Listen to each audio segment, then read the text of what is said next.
अस्सलाम वालेकुम दोस्तों, मैं हूं परवेज सिंधीला। दोस्तों, इमरान खान के लाडले दोस्त जुल्फी बुखारी इस वक्त कहां पर हैं? जुल्फी बुखारी पाकिस्तान से फरार क्यों हुए? जुल्फी बुखारी को किसने फरार करवाया? क्या जुल्फी बुखारी के पीछे पाकिस्तानी एजेंसी चढ़ी हुई हैं? क्या जुल्फी बुखारी के जरिए इमरान खान और पीटीआई को फंडिंग हुई? जी हाँ जनाब, इमरान खान के लाडले जुल्फी बुखारी तो हैं पाकिस्तानी, लेकिन पाकिस्तानियों से ज्यादा इनके तल्लुकात भारतीयों के साथ हैं। इन्हीं तल्लुकात का नतीजा है कि जुल्फी बुखारी के जरिए भारतीयों और यहूदियों से अरबों रुपए की फंडिंग हुई। ये मैं नहीं कह रहा, इसका एतराफ इमरान खान साहब खुद कर चुके हैं। 2016 में इमरान खान ने एक तस्वीर ट्वीट करके 1.5 लाख पाउंड फंडिंग पर शुक्रिया अदा किया। जुल्फी बुखारी के जिन दोस्तों ने फंडिंग की, इनका तल्लक भारत और यहूदी लाबी से है। इसमें सबसे बड़ा नाम भारतीय स्टील इंडस्ट्री के टाइकून लक्ष्मी भाटिया और उनके दामाद उम्मत भाटिया का नाम है। इस हवाले से पाकिस्तानी एजेंसी ने जुल्फी बुखारी से सवालात किए तो इसे फरार करवा दिया गया।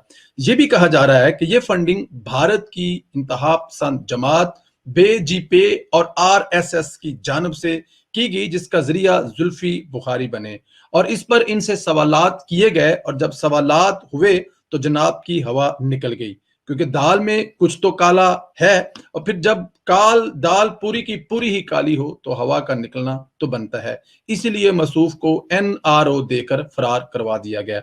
जनाब, गद्दार गद्दार का खेल इतना आसान नहीं। आपने तो मुस्लिम लीग नून की हुब्बुल वतनी पर सिर्फ इल्जामात लगाए, इधर आपकी पार्टी को तो भारतीय फंडिंग के सबूत तक सामने आ चुके हैं।